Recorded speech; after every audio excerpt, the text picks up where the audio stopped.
Salut l'ami, j'espère que tu vas bien. Aujourd'hui on se retrouve pour une vidéo qui me tient particulièrement à cœur parce que je vais te présenter quelque chose qui pour moi fait la différence entre quelqu'un de productif sur Excel et quelqu'un qui ne l'est pas.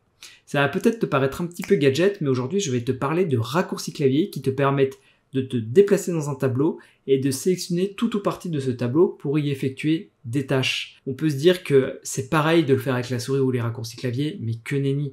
Tu vas beaucoup plus vite avec les raccourcis clavier et si tu travailles tous les jours sur Excel, ça serait presque une faute, je suis un peu provocateur mais je le fais exprès, ce serait presque une faute de ne pas apprendre ces raccourcis clavier parce que le gain de temps en termes de productivité et la diminution du risque d'erreur humaine est phénoménal. Premier raccourci que tu dois absolument connaître, c'est tout simplement CTRL A. J'espère que tu le connais déjà. CTRL A, tu te mets n'importe où dans ton tableau, tu fais CTRL A et tu vois que tout ton tableau est sélectionné. Alors, presque tout ton tableau. Si tu te mets dans les lignes d'en-tête, ça sélectionnera tes lignes d'en-tête plus tout ton tableau. Par contre, si tu te mets au cœur de ton tableau, ça va tout sélectionner sauf les lignes d'en-tête. Et c'est que si tu refais une deuxième fois CTRL A, qu'il va te prendre les lignes d'en-tête. On le refait ensemble. Je me mets là, CTRL A, tout mon tableau est sélectionné. Et je me mets là, CTRL A. Uniquement les lignes en dessous de l'en-tête sont sélectionnées. Si par exemple je les mets d'une couleur particulière, tu vois que l'en-tête ne se met pas d'une couleur particulière. Je refais CTRL A. Et là, je remets ma couleur, et là, tu vois que les en-têtes ont été prises. Tu vas me dire pourquoi est-ce que cette première ligne en haut n'a pas été sélectionnée. Si je fais par exemple CTRL A ici, je sélectionne mes en-têtes avec mes lignes. Si je refais CTRL A, là, c'est tout mon fichier Excel qui est sélectionné. Si je mets en jaune, tu vois que toutes les cellules passent en jaune. La raison, elle est simple, c'est que même si visuellement, graphiquement, cette ligne fait partie du tableau, en réalité, elle ne fait pas partie du tableau. C'est une ligne fusionnée. Pour Excel, c'est juste peut-être le titre du tableau, mais en aucun cas, ça fait partie, que ce soit de la ligne d'en-tête ou des lignes qui sont en dessous de la ligne d'en-tête. Je vais la masquer pour que ça ne nous perturbe pas par la suite. Deuxième chose que j'aimerais voir avec toi, c'est de te déplacer dans un tableau. Imagine que tu es en B3 et que tu veuilles aller instantanément tout en bas de ton tableau. Si tu as 10 000 lignes, ça va être très long de scroller vers le bas. Donc là, tu te mets juste en B3 et tu fais CTRL et flèche du bas. Et tu vois que je suis sur la cellule B19.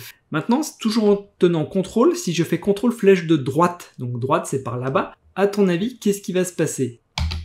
Eh bien oui, je me retrouve donc sur la cellule tout en bas à droite de mon tableau. Maintenant, si je fais CTRL flèche de haut, je reviens donc toujours sur ma dernière colonne, tout en haut de mon tableau. Et si je fais CTRL flèche de gauche, j'arrive donc sur ma cellule B3 qui est ma première ligne, première colonne de mon tableau. Tu sais maintenant comment te déplacer rapidement à l'intérieur du tableau. Ça marche bien évidemment si tu es en plein milieu de ton tableau. Là par exemple, je me suis mis sur la cellule D8. Si je fais CTRL flèche du haut, je reviens en D3. Donc ça te permet de naviguer rapidement dans ton tableau. Pour être honnête avec toi, à l'usage, ce dont je me sers souvent, c'est soit CTRL flèche de bas pour arriver tout en bas de mon tableau, soit CTRL flèche du haut pour arriver tout en haut. Et si vraiment j'ai un tableau avec beaucoup de colonnes, là je vais me servir de CTRL flèche de droite ou CTRL flèche de gauche pour aller vite au début ou à la fin. Je pense que tu as compris comment fonctionne ce raccourci. C'est CTRL et après tu fais la flèche de la direction dans laquelle tu veux aller. Assez simple. Maintenant, si tu rajoutes juste le bouton Maj en plus du bouton CTRL, regardons ce que ça fait. Donc je fais CTRL Maj et maintenant flèche du bas. Là tu vois que tout a été sélectionné. Si je me remets en cellule B3 et que je fais CTRL Maj flèche de droite, je pense que tu sais déjà ce qui va se passer, mais toute ma première ligne a été sélectionnée. Je peux maintenant, par exemple, la mettre d'une autre couleur. Tu vois, pratique. Plus rapide que de venir sélectionner toute ma première ligne. Maintenant, si je fais CTRL Maj flèche du bas, j'ai sélectionné ma première colonne. Et si, tout en maintenant CTRL Maj, je clique sur flèche de droite, là, j'ai sélectionné tout mon tableau, ça revient à faire CTRL A. Donc tu vas me dire, il vaut mieux faire CTRL A, et je suis d'accord. J'aimerais juste te montrer quelque chose. Là, si tu fais CTRL Maj flèche du bas, que tu enlèves ton doigt de CTRL, mais que tu gardes que la touche Maj insérée, attention, c'est un peu technique, et que maintenant tu fais flèche de droite, tu vois que là, il est venu sélectionner la deuxième colonne. Encore flèche de droite, la troisième colonne. Encore flèche de droite, la quatrième colonne. Et là, si je voulais par exemple écrire en rouge au sein des 4 premières colonnes, j'ai déjà mes colonnes sélectionnées. Ça n'a pas forcément d'utilité, mais je voudrais te montrer un peu tout ce que tu peux faire avec les raccourcis clavier. Je fais un petit CTRL Z pour remettre mes couleurs comme elles l'étaient. On peut également faire pareil avec les lignes. Donc là, je me mets sur la ligne B5, je fais CTRL Maj droite et je descends pour sélectionner plusieurs lignes, tout simplement. Admettons maintenant que je veuille supprimer des lignes. Par exemple, je ne veux garder que les 5 premières tâches.